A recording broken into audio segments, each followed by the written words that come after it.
আসসালামু আলাইকুম, আশা করি সবাই ভালো আছেন। আজকের রেসিপিতে থাকছে গরুর মাংসের সাদা রেজালা। মাংস রান্নায় অনেকের কিন্তু অনেক কমপ্লেন থাকে যে মাংসের ঝোলটা কেন ঘন হয় না। আজকে আমি রেস্টুরেন্টের একটা গোপন রহস্য ফাঁস করব এই রেসিপিতে। তো দেখতে থাকুন পুরো রেসিপিটা। আমি এখানে মাংস নিয়েছি, কিছু চর্বিযুক্ত মাংস নিয়েছি, কিছু চর্বি ছাড়া মাংস নিয়েছি, কিছু হাড় নিয়েছি, বড় বড় হাড্ডি নিয়েছি এবং কিছু আলাদা চর্বিও নিয়েছি। তো এখন আমি প্রথমেই কড়াইতে তেল দিয়ে দিব। রেজালা রান্নার মূল রেসিপিতে যাওয়ার আগে আমরা এখানে মশলাগুলো রেডি করে নিই। প্রথমে আমি রসুন এবং পেঁয়াজ তেলে ভেজে নিচ্ছি, একেবারে ব্রাউন করে ভেজে নিব এখানে আমি, এবং এগুলো ভেজে আমি উঠিয়ে রাখবো আলাদাভাবে। এই মশলাটাকে আমরা বিক্রমপুরের ভাষায় ছাক বলে থাকি, তবে ওই ছাক বাটার মধ্যে আমরা জিরা ইউজ করি। এখানে আমি জিরা ব্যবহার করিনি, এখানে শুধু পেঁয়াজ এবং রসুনটাই দিয়েছি। তো এখন আমি কাজু এবং কাঁচামরিচ দুইটা একসাথে ব্লেন্ডার করে নিব। ব্লেন্ডার জারে একটু পানি দিয়ে ভালো মতো আমি এটা কিন্তু ব্লেন্ড করে নিব। তো এমন ব্লেন্ডার হয়েছে, দেখতেই পাচ্ছেন পেস্টটা কিন্তু এরকম ঠিক হবে। এখন আমি এখানে রসুন এবং পেঁয়াজ ভাজাটা আবার ব্লেন্ড করে নিব এবং চলে যাব মূল রান্নায়। মূল রান্নায় আমি এখন এখানে 1 কাপ পরিমাণ আরও তেল দিয়ে দিলাম, সয়াবিন তেল। তারপরে এখানে সরাসরি আমি ধুয়ে রাখা মাংসগুলো দিয়ে দিব। এখানে আমি মাংসগুলো কিন্তু আগে থেকে পানি ঝরিয়ে রেখেছিলাম এবং ছড়িয়ে ছড়িয়ে দিচ্ছিলাম কড়াইয়ের মধ্যে। তো কড়াইটা আমার মনে হচ্ছিল ছোট হয়ে গিয়েছে, তো আমি এই কড়াইটা চেঞ্জ করে দিব। এখন তার আগে কিন্তু আমি পেঁয়াজ এবং রসুন ভাজাটা দিয়ে ভালো মতো নাড়াচাড়া করে দিচ্ছিলাম, যাতে মশলাটা পুরো মাংসের সাথে মিশে যায়। এখন আমি এখানে দিয়ে দিলাম ধনিয়ার গুঁড়ো 1 চা চামচ পরিমাণ, দিয়ে দিলাম গরম মশলা গুঁড়ো 1 চা চামচ পরিমাণ এবং দিয়ে দিব পরিমাণ মতো লবণ। দিয়ে দিচ্ছি এখানে 1 কাপ পরিমাণ পেঁয়াজ কুচি। এখন দিয়ে দিব এখানে বাদাম বাটাগুলো, পুরাটা বাদাম বাটা আমি প্রথমেই দিয়ে দিচ্ছি। তারপরে এখানে আমি ভালো মতো মশলাগুলো নেড়ে চেড়ে মাংসের সাথে মিক্স করে নিব।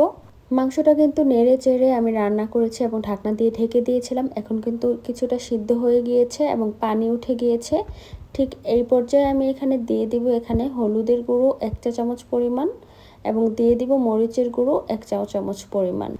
এখানে আমি মাংসের পরিমাণটা নিয়েছিলাম 2 কেজির মতো, আমি সেই অনুযায়ী এখানে মশলা ব্যবহার করেছি। আপনারা কম বেশি রান্না করলে মশলার পরিমাণটা কম বেশি করে নেবেন। মাংসে কিন্তু এখন পানি নেই, একেবারে কিন্তু কষানো হয়ে গিয়েছে এবং তেল উঠে এসেছে। ঠিক তখনই আমি পানি দিয়ে দিব এখানে। এখন মাংসের পরিমাণ অনুযায়ী আমি এখানে 2 লিটার পানি দিব। এখানে আমি বাদাম ধোয়া পানিটাও দিয়ে দিয়েছি জারের, এবং এখানে আমি আলাদা পানিও দিয়েছি এবং পানি দিয়ে আমি এখন ঢাকনা দিয়ে রান্না করব।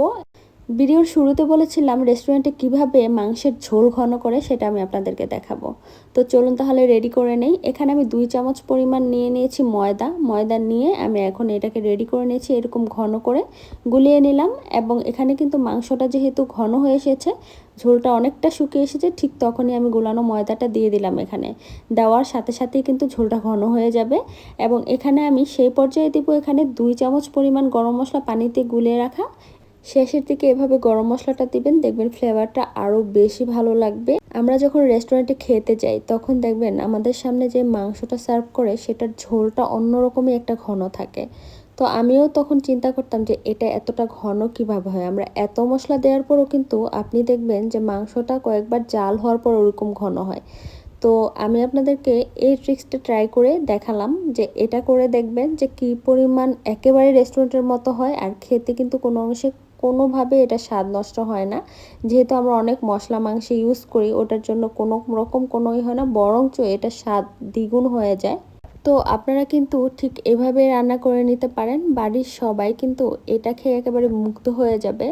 আর আমার বাচ্চারা তো এটা খেয়ে খুবই টেস্ট লেগেছে ওদের কাছে, আমার কাছেও কিন্তু পার্সোনালি অনেক ভালো লেগেছে। তো দেরি না করে এখনই ট্রাই করে ফেলুন রেসিপিটি। আশা করি আজকের রেসিপিটি ভালো লেগেছে। চলে আসবো নতুন কোনো রেসিপি নিয়ে। আল্লাহ হাফেজ।